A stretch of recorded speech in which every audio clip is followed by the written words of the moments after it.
প্রতিদিনের মতো মোর বউ শাঁখা সেঁদুর তেল সাবন পিন্ডিয়া মোর বউ রান্না করেছে যে হাড্ডি ছাড়া মশং মেকিং করেছে মিস রাধিকা অধিকারী নইয়ে দিয়ে ধুমা বিড়ি দিচ্ছি।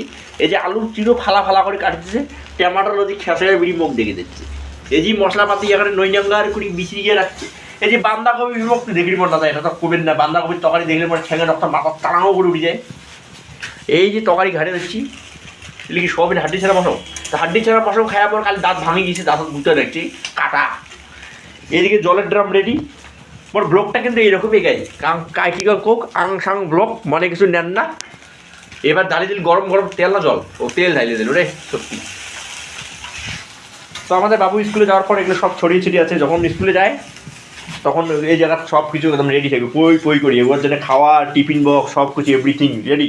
তারপরে যেই বাবু স্কুল চলে যায়, স্কুল রাখি যান, তারপরে আসি শুরু হয়ে যে রান্নাবান্নার জন্য ও বেগুন সুন্দর, সরি বেগুন বানিয়েছে, বেগুন বানিয়েছে, বেগুনের ভাজা। এইদিকে হচ্ছে তোমার হাড্ডি ছাড়া মাংস খায় কার কার দাঁত ভাঙিছে মোক একবার কন ভাই।